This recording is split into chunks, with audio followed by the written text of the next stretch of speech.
All right, yo. So if you're watching this channel, I'm sure you can relate. Have you ever been like cruising through the internet, right? Looking for parts for your 65 C10, and next thing you know, you came home with a 64 Bel Air? Well, I have. And on this episode of Pugliese Speed Shop, I'll tell you how that happened.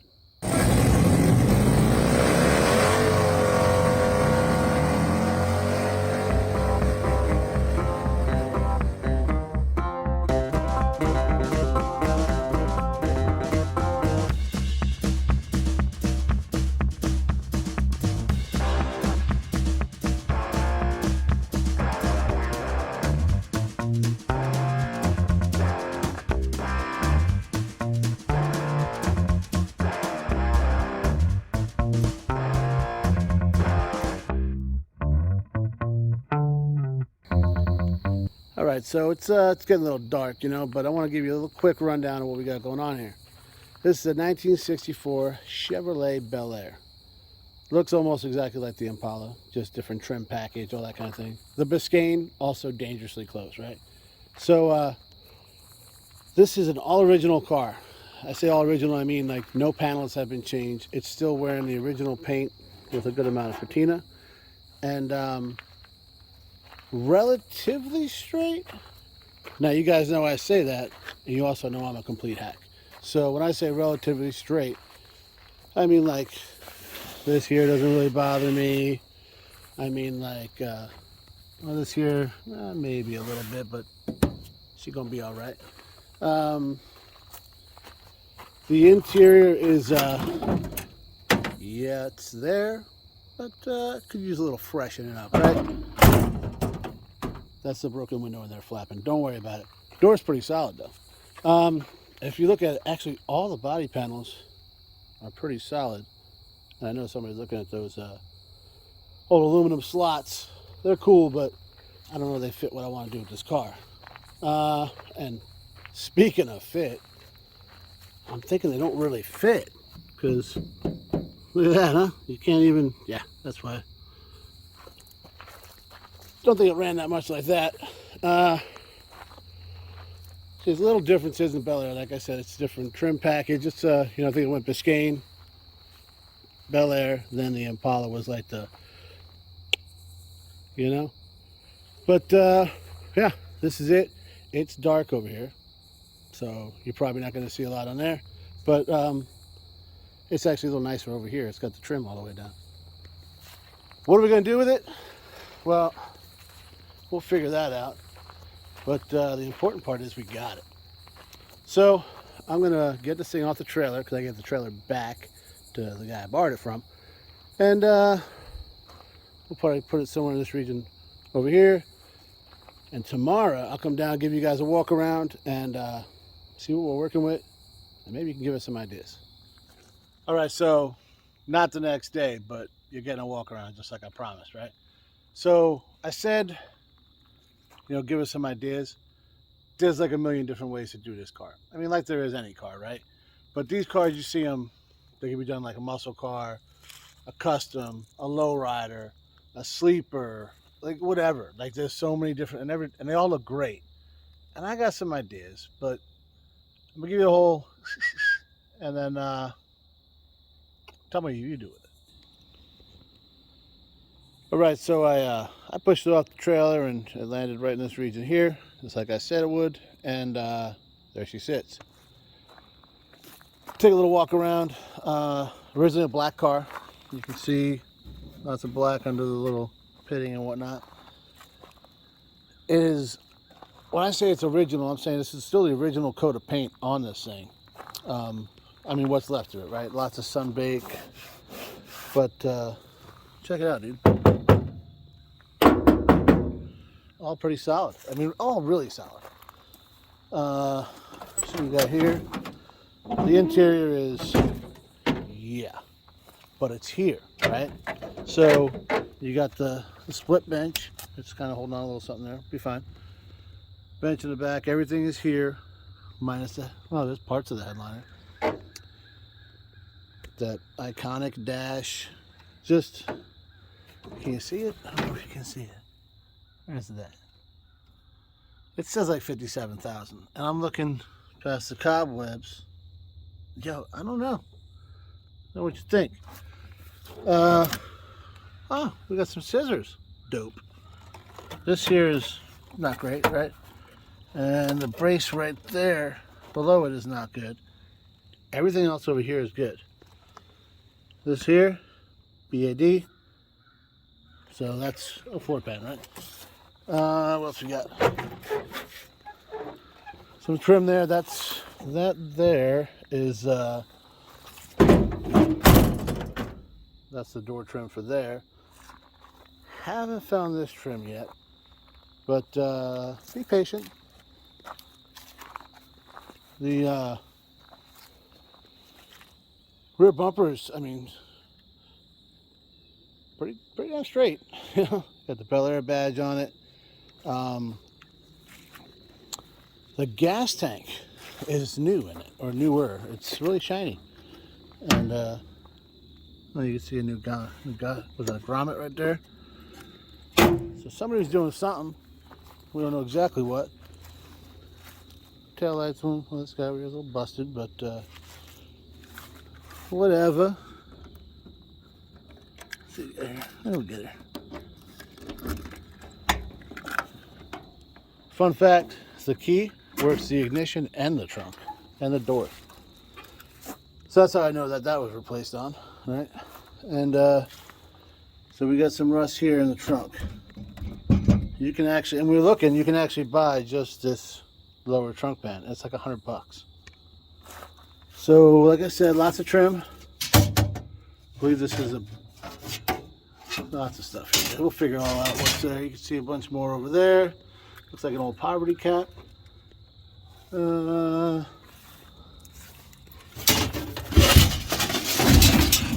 more piece of trim. Let's figure all that out, but not bad, right?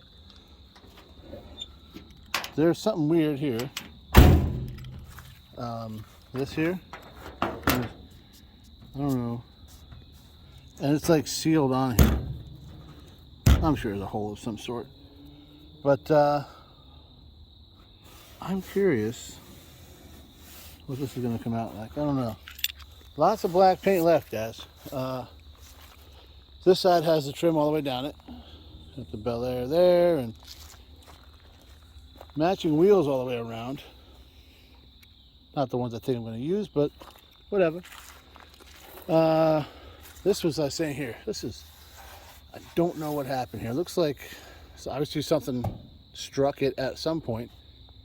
And it almost looks like, you can see here, like it was beaten back out. Maybe, well, I like to say hammer and dolly, but it looks like more just hammer, because you kind of see, I don't know. I think I did see some of that trim that goes here, so that'd be pretty sweet. Back window, legit. These two windows here, legit. There's some damage down here that was pulled out, but solid.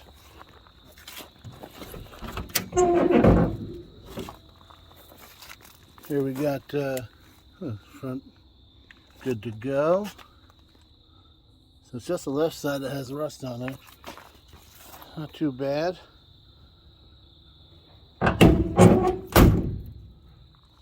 Do you hear that thing close? How solid that is? It's crazy. It's just absolutely crazy.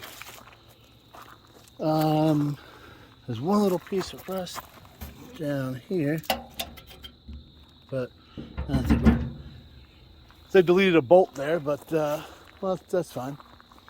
And I was unaware. I should have known this, but the windshield's almost like it's got some bubblish to it, a little bubble top action. Not as much as the 60s, 61s, 62, whatever, but I thought they were like, apparently I was wrong, because, I mean, there it is. But it's broken, obviously, pretty badly, but we got a new one, guys, so just gotta have to figure out how to put it in. So we got, the grill's a little beat up. We got another one of those too. Actually, we got a whole core support, so that's pretty dope. These headlight rings look good. those. No, they don't. But it's like North Dakota car. So, and that's crazy that it's in this shape, rust-wise. When, I mean, no kidding. Look, North Dakota, guys, 1975. I wasn't even born yet. So, pretty crazy. I'm gonna put you down for a second, open the hood, and then we'll get back to showing you around the car. All right, so it's a two-hand operation, but does it get any sexier than an inline six? I don't think that it does, guys. 235 power steering car, so that's pretty cool. The carb looks newer. I mean, you know, got the old single pop master. That's scary. So we got over here. This is something I noticed. Electric fuel pump coming through a newer fuel filter. So maybe somebody tried to get it to run sometime recently. I don't know. This is clearly the right size hose clamp for that. Meter hoses and whatnot. It's obviously not hooked up, but it's all here. And let me show you the crank here. She spins. So, my theory, you got a 235 Chevy that spins, she gonna run. All right, so let me clarify. I said, does it get any sexier than an inline six? And that's just something, guys, I love inline sixes. Just the simplicity of it or whatever, I love them. But if I popped the hood on this car and there was like a 409 sitting there, forget about it. Yeah, got it, right? So that's why these cars are so, you can do anything with them. I don't know where to go, right? So originally, North Dakota car with what reads 57,000 on the odometer and on the title, and it's not marked exceeds or whatever. Not that it matters nowadays, right? But it's just kind of crazy. And I'm looking at the pedals, the wear on the pedals and all that. The fact it's been off the road since '75. It only ran for 11 years. And up in North Dakota, and it's not rusted to hell, it points that it might actually be original miles. So if that little six-cylinder's only got that miles on it, run for $1 million. The simplicity of the car itself. I love it was originally a black car with a red interior, right? Arguably one of the best, in my mind, color combos. It just looks, you know, I don't know, it's just, I love it. So when I saw that, like, I wasn't even looking for this thing. Never was I looking for this car. I was looking for parts for my 65 C10. Mainly the gray one that needs everything. And I stumble upon this. Meet the guy, super cool. We talk a little bit back and forth about the car. I can look at it, it's only 65 miles from the house, although it took almost 2 hours to get there. But and said, super honest guy. We had real similar taste in cars. He had a lot of Chevys, a lot of Caddies. I liked it, right? He had built a few over the years, and he saw this. His buddy had like a tow yard or something like that, and it was just sitting there. So he doesn't have a lot of history on it, right? All he knows is what we know, and that's North Dakota car with not a lot of rust. So he saw it, and he's like, I gotta save this thing. He bought it with every intention of building it, and just didn't ever get to it. So decided to let it go. And that's where we came in. He had a little different ideas. I mean, not really. We did have very similar taste. He was like sleeper, big block, you know, black steel. He's poverty caps, red, you know. He showed me pictures. Yeah, got it. Yeah, pretty badass. However, you guys know I'm a patina guy, right? So I love the fact And this doesn't happen often, but I love the fact that that's all the original body panels, all the original paint, you know, what's left. And I think that's kind of what I want to keep. Let it tell the story, right? So there's that part where it was pulled out on the passenger side, and then the parts on the roof that are kind of bad. Maybe skim fill that a little bit, smooth it out, shoot a little bit of, I don't know, we'll see. But it ain't bad, guys. I'm half thinking, like, comet wash it, see what's underneath, get that scale and all that kind of stuff off it, see if we can polish it out. If we can do that, it looks decent, then spend some money on the interior. You know, this is all assuming that it's already going to be running, because I plan on, that's the first step. I want to see if we get this thing running. Brakes are non-existent, so I'm looking at like a little safety thing, maybe throw discs up front. The kits aren't that much.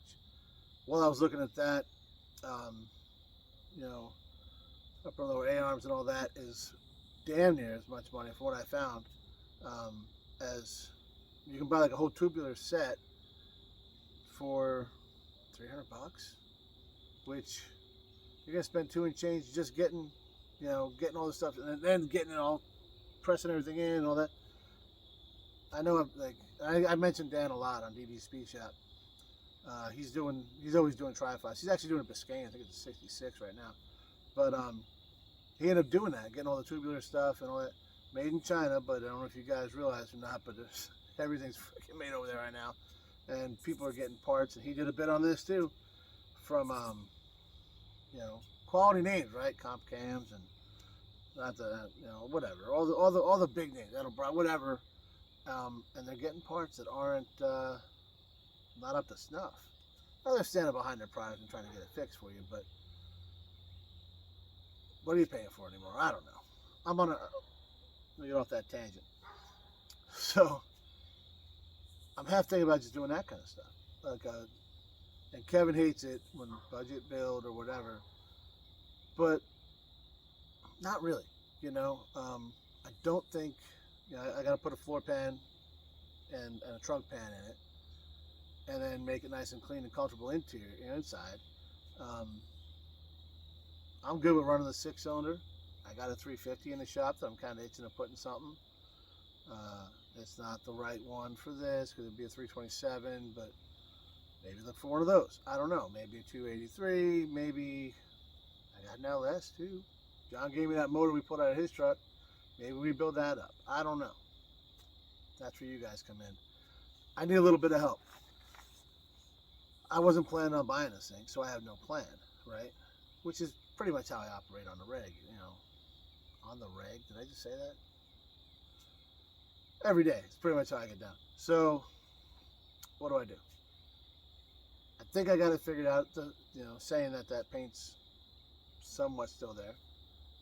The interior, obviously, but you can buy the kits, you know, carpet, the seat kit, the door panels, headliner, the whole shooting match, it's all there. You can put it on a, you know, out of a catalog, build the whole car. So, I don't know. I guess what we're going to do first, see if the motor runs, which I'm pretty sure it will. See if we can get it drive, which I'm pretty sure we will. And then start buying stuff to make it safe, brakes and whatnot, and wiring and lighting, and we'll go from there. But that's all you're getting for right now.